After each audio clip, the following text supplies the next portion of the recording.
रामायण में सीता हरण के प्रसंग के बारे में तो सभी जानते हैं कि कैसे अपनी बहन शूर्पणखा के अपमान का प्रतिशोध लेने के लिए रावण ने देवी सीता को छल पूर्वक हर लिया था।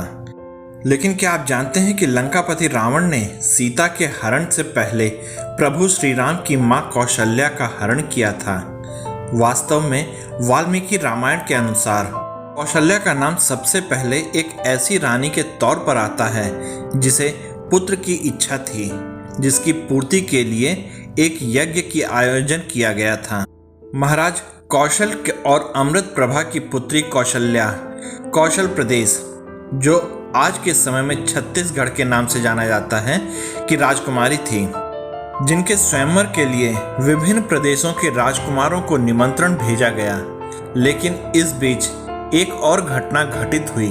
दशरथ और सकौशल दोनों दुश्मन थे, लेकिन इस दुश्मनी को समाप्त करने के लिए राजा दशरथ ने सकौशल के साथ शांति की पहल की, लेकिन सकौशल ने इस पहल को ठुकरा दिया और युद्ध के लिए राजा दशरथ को आमंत्रित किया, जिसमें सकौशल की पराजय हुई।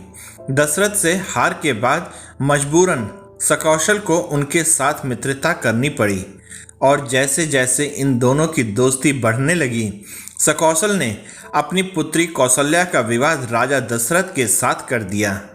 विवाह के पश्चात राजा दशरथ ने कौशल्या को महारानी की पदवी प्रदान की।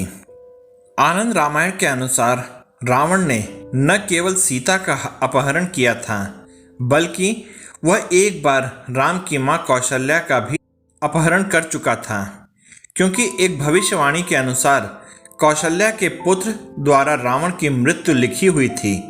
साथ ही ब्रह्मा ने रावण को पहले ही बता दिया था कि दशरथ और कौशल्या का पुत्र उसकी मौत का कारण बनेगा।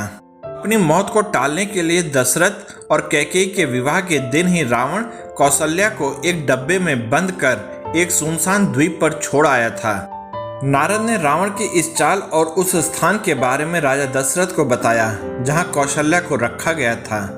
दशरथ रावण से युद्ध करने के लिए अपनी सेना लेकर द्वीप पर पहुंच गए।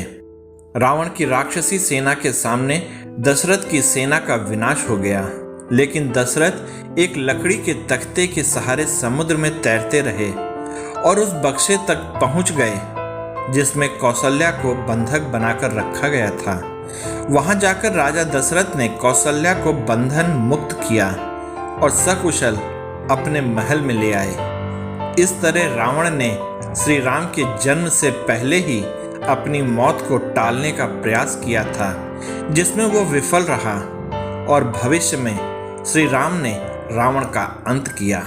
आपको ये कहानी कैसी लगी, कृपया मुझे कमेंट करके बताइएगा। साथ ही आप इस कहानी में मेरे साथ बने रहे, इसके लिए आप सबका बहुत बहुत हृदय से धन्यवाद और जय हिंद दोस्तों।